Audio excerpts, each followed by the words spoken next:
Kisah ini terjadi sebelum Nabi Muhammad hijrah dari Makkah Al-Mukarramah ke Madinah Al-Munawwarah. Melansir dari tulisan Abdul Syukur dalam buku Uswah Rasulullah Perspektif Al-Quran dan Sunnah, penduduk Makkah tersebut pernah bertanya pada Rasulullah. "Wahai Muhammad, coba tunjukkan kepada kami satu kehebatan yang bisa membuktikan kenabian dan kerasulanmu," kata mereka dengan nada mengejek dan mengolok-olok.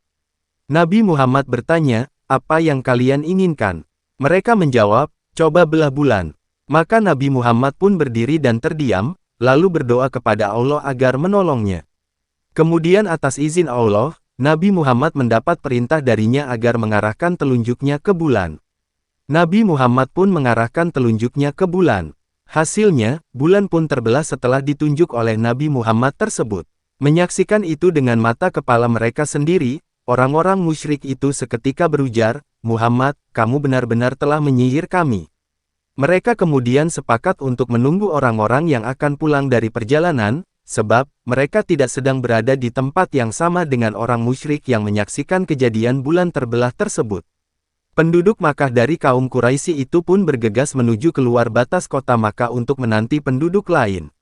Hingga tibalah rombongan pertama yang melewati mereka dari luar kota Makkah. Orang musyrik itu pun bertanya, "Apakah kalian melihat sesuatu yang aneh dengan bulan dalam perjalanan kalian?" Mereka menjawab, "Ya, pada suatu malam lalu kami melihat bulan terbelah menjadi dua dan saling menjauh satu sama lain, kemudian keduanya bersatu kembali." Mendengar jawaban tersebut, sebagian dari kaum Quraisy itu ada yang memilih beriman. Namun, ada juga yang tetap memilih ingkar. Sebab itu pula, Allah menurunkan firman-Nya surah Al-Qamar ayat 1-3.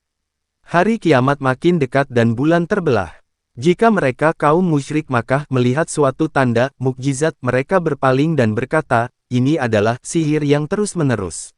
Mereka mendustakan Nabi Muhammad dan mengikuti keinginan mereka, padahal setiap urusan telah ada ketetapannya. Fenomena ini juga ternyata sudah dibuktikan oleh sains sebagaimana dijelaskan pakar geologi Muslim Prof. Dr. Zaglul Al-Najjar. Ia bercerita, salah seorang warga Muslim Inggris pernah menyaksikan tayangan televisi tentang diskusi dengan pakar ruang angkasa Amerika Serikat. Diceritakan, para astronot Amerika Serikat pernah melakukan penelitian di bulan. Mereka mengatakan, ternyata bulan pernah mengalami pembelahan pada masa lampau. "Kami mendapati secara pasti dari batu-batuan yang terpisah dan terpotong di permukaan bulan sampai di dalam perut bulan," kata pakar ruang angkasa tersebut dikutip dari buku Panduan Asistensi Pendidikan Agama Islam. Mereka pun meminta bantuan pakar geologi untuk meneliti dan mendapat informasi bahwa hal itu terjadi karena bulan pernah terbelah lalu bersatu kembali. Wallahu alam.